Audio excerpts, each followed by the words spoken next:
बच्चों क्लास 10 में हम एक्सरसाइज 2.2 पॉलिनोमियल स्टार्ट करेंगे। ठीक है, तो पहला सवाल है find the zeros and verify the relationship between the zeros and coefficients.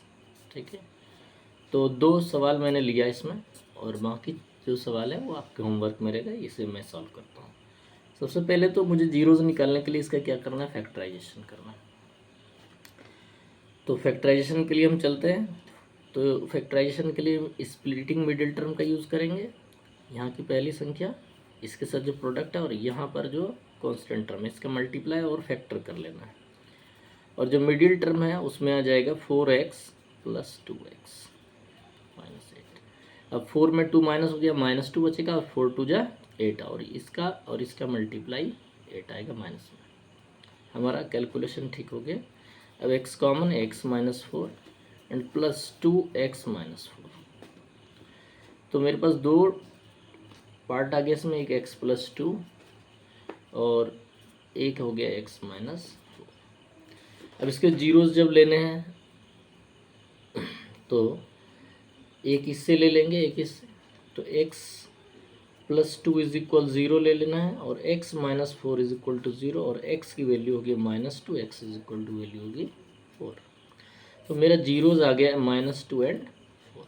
ठीक है, यहाँ तक तो मेरे जीरोज फाइंड हो गए। अब क्या करना है, वेरीफाई करना relationship between zeros and coefficients.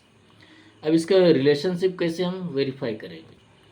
अब मैंने यहाँ पर जनरल फॉर्म ले लिया है पॉलिनोमियल का, ax² + bx + c, और ये हमारा पॉलिनोमियल गिवन है। अगर मैं इसको इसके साथ कंपेयर करता हूँ तो जो a की वैल्यू है वो क्या होगी, जो x² का कोएफिशिएंट है वो यहाँ पर देखते हैं। x² का कोएफिशिएंट यहाँ पर कोई संख्या नहीं है तो 1 मान लेंगे, तो a मेरा 1 हो गया। अब x के साथ इसका कंपेयर तो b क्या हो जाएगा, -2 हो जाएगा। b क्या है, x का कोएफिशिएंट है और c जो है हमारा वो कांस्टेंट टर्म है -8। यहाँ तक हमारा हो गया काम।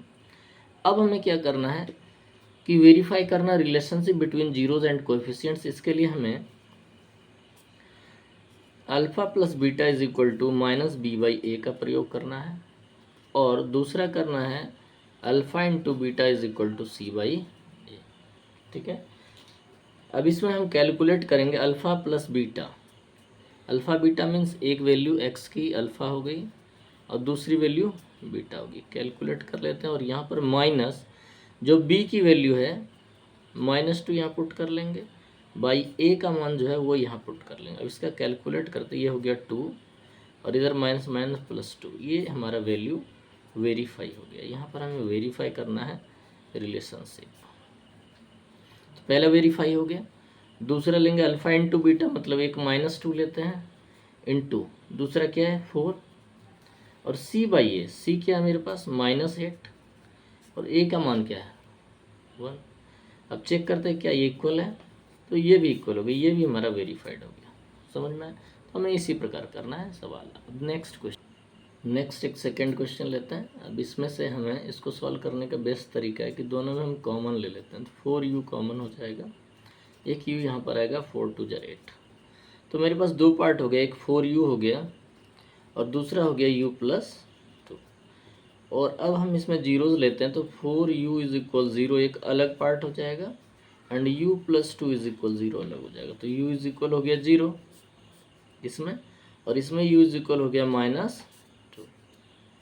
ठीक है, अब हम इसको जैसे ही चलेंगे आगे लेकर तो हमें क्या करना पड़ेगा, इसको हम सबसे पहले पॉलिनोमियल फॉर्म में लिख देते हैं। तो 4u² + 8u, कांस्टेंट टर्म कुछ नहीं तो क्या ले लेंगे 0। तो मेरे पास ये हो गया पॉलिनोमियल का फॉर्म।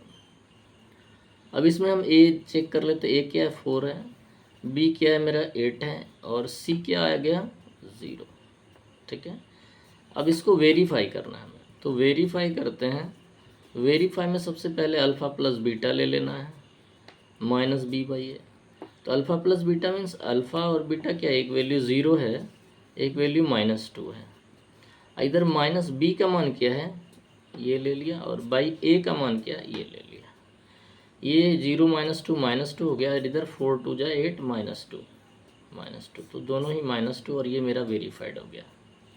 अब सेकेंड इसमें सेकंड वेरीफाई करते हैं, अल्फा इंटू बीटा। अल्फा हो गया मेरे पास 0 और बीटा हो गया -2 इज इक्वल सी बाई ए। सी का मान क्या हमारे पास है 0 है और ए का मान क्या है 4 है।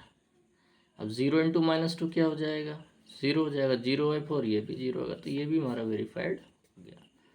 तो मैंने ऑलमोस्ट इसमें पहले सवाल का आइडिया दे दिया आपको, और बाकी इसमें जितने सवाल हैं फर्स्ट में ये आपको कैलकुलेट करना है। मेरी ओर से बेस्ट विशेष हैं नेक्स्ट क्वेश्चन के लिए, नेक्स्ट वीडियो।